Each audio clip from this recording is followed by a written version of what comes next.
প্রিয় নবম ও দশম শ্রেণীর ভাই বোনেরা, আশা করি সকলে ভালো আছো।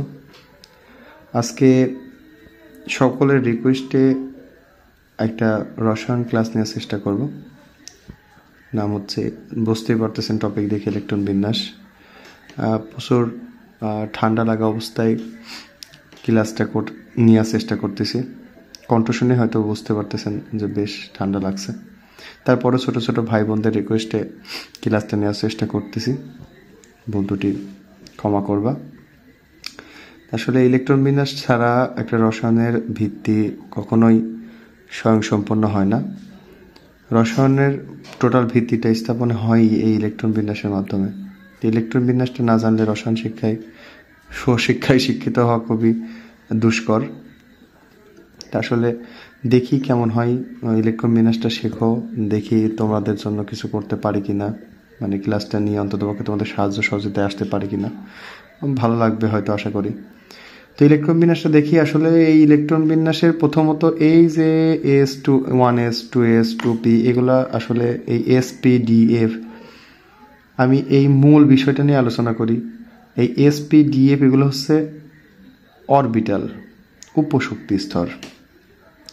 মূল শক্তি স্তর সেই নিয়ে ক্লাস করতে গেলে অনেক লং হয়ে যায়। তো শর্টকাটে একটা ইলেকট্রন বিন্যাস জানা যায় কীরকম, সেইটা বিষয় নিয়ে আলোচনা করা হলো। sp-df এর একটা নির্দিষ্ট মান আছে। এই দিকে আমরা একটু পরেই লক্ষ্য করি, এই মানগুলো দেখি। s = 2, s এর মান 2, p এর মান 6, d এর মান 10 আর f এর মান 14। এই মানগুলোর উপরে নির্ভর করা লাগবে বিষয়টা নিয়ে। তা আসলে প্রথমত এই যে আমি আগে থেকে লিখে রাখছি, এটা খুব সুন্দর করে সিরিয়াল থেকে সাজাবা। 1s 2s 2p 3s 3p 3d, খুব সুন্দর সিরিয়াল মেনটেন করে। সিরিয়াল ব্রেক হয়ে গেলে অনেক ভুল ভ্রান্তিতে পড়তে হবে। সিরিয়াল ব্রেক করা যাবে না। খুব সুন্দর মতো সিরিয়াল দিয়ে 1s সহজ, এটা খুবই সহজ। 1s, তারপর 2s 2p, 3s 3p 3d, 4s 4p 4d 4f, 5s 5p, এভাবে খুব সুন্দর করে সিরিয়াল মেনটেন করবা। এই সিরিয়াল মেনটেন করার একটা বিশেষ কারণ আছে, হয়তো আগামী দিনের ক্লাসে চেষ্টা করব ওই বিষয়টা নিয়ে আলোচনা করা, যে কেন এই সিরিয়ালটাই হয় আর কিভাবে বা হয়। তা আমরা কথা না বাড়িয়ে একটা ইলেকট্রন বিন্যাস করে ফেলি। সকলের প্রিয় আমাদের সোডিয়ামের পারমাণবিক সংখ্যা হচ্ছে 11। এর ইলেকট্রন বিন্যাসটা করি। ইলেকট্রন বিন্যাসটা করতে গেলে একেবারে আড়াআড়িভাবে আমরা কাটতে যাব। তা দেখি 1s, এস এর তো সর্বোচ্চ 2টা ইলেকট্রন ধারণ করতে পারে, p6, এগুলো তো আমরা দেখলাম। তো আসলে দেখি 1s। আচ্ছা, 1sটা আমরা গোল করলাম, গোল করে আসলে এটা এইভাবে হয় আড়াআড়িভাবে। 2s এর পরবর্তীতে আসবে 2s, তাহলে 1s টা 2, এবার 2sটা 2, এবার আসবে দেখো 3s না, এবার আসবে 2p, তারপরে এদের 2p, এর পরবর্তী আসবে 2p 3s। তাহলে 2p কত? 2p তো 6 এবং 3s এর 2, এরপরে আসবে 4s না, এবার কিন্তু আসবে আবার p। আচ্ছা দেখি আমরা মোট এখানে কয়টা হলো, 2 2 4 6 10 এবং 2 12। আমাদের তো 12 হলে হবে না, আমাদের আছে তো এখানে 11। তাই আমরা এখানে এই 2 না দিয়ে আমরা এখানে দিয়ে দেবো 11, মানে 1 হলে আমার 11 কমপ্লিট হয়ে যায়। আমরা একটু দেখি, একটু সাজাই। এই যে 1 মানে এই 1 নম্বর ঘরে আছে 2টো। আচ্ছা 2, এই 2 অর্থাৎ এদের জন্য আলাদা একটা ঘর দিয়ে দিলাম।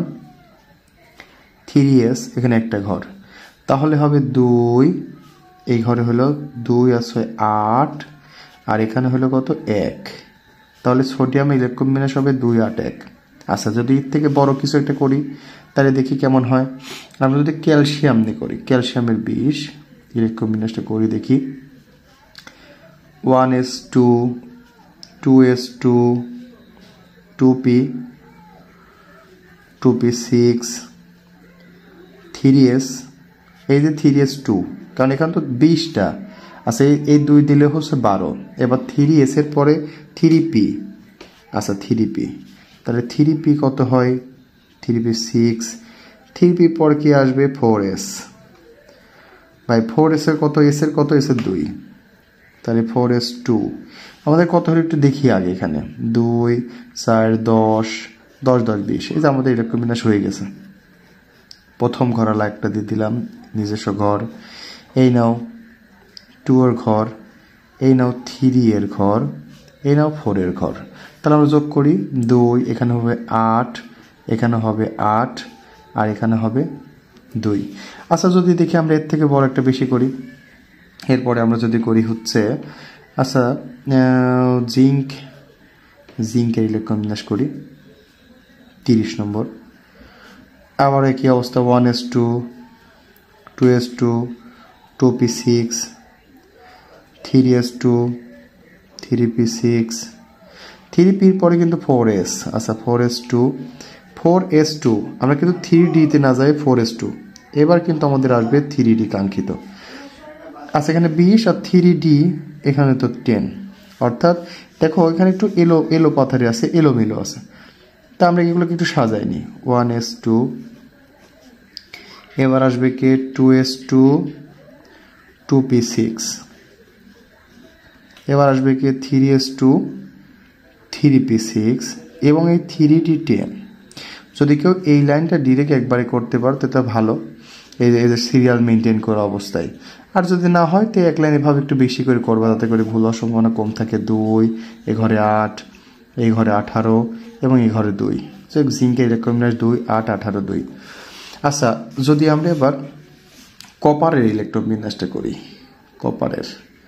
কপার ইলেকট্রন বিন্যাস করতে গেলে এখানে হয় 29 আচ্ছা তাহলে এই ক্ষেত্রে এটা একটু ব্যতিক্রম এই ইলেকট্রন বিন্যাসটা একটু ব্যতিক্রম ইলেকট্রন বিন্যাস এই কপার আচ্ছা কি ব্যতিক্রম সেটা একটু দেখি আমরা 2s2 2p6 3s2 3p6 4s2 3d এই 3d কিন্তু আমাদের স্বাভাবিক অবস্থায় 9 হওয়ার কথা কিন্তু এই 3d d কখনো 9 এবং d কখনো 4 হয় না এরও না হওয়ার বিশেষ কারণ আছে এই কারণ সম্পর্কে জানতে গেলে ক্লাসটা আরো বেশি লং হবে আমি এত বড় লং ক্লাস নিতে পারতেছি না কারণ খুবই শরীরের মধ্যে খারাপ লাগতেছে ঠান্ডা লাগা অবস্থায় নাক টানতেছে বুঝতেই পারতেছেন তো এই 3d 9 এবং 3d 4 এটা না হয়ে এই যে 4s এই s অরবিটাল যে আগে আসে s এর 2 না দিয়ে আমরা d 9 থাকলে 10 করে দেব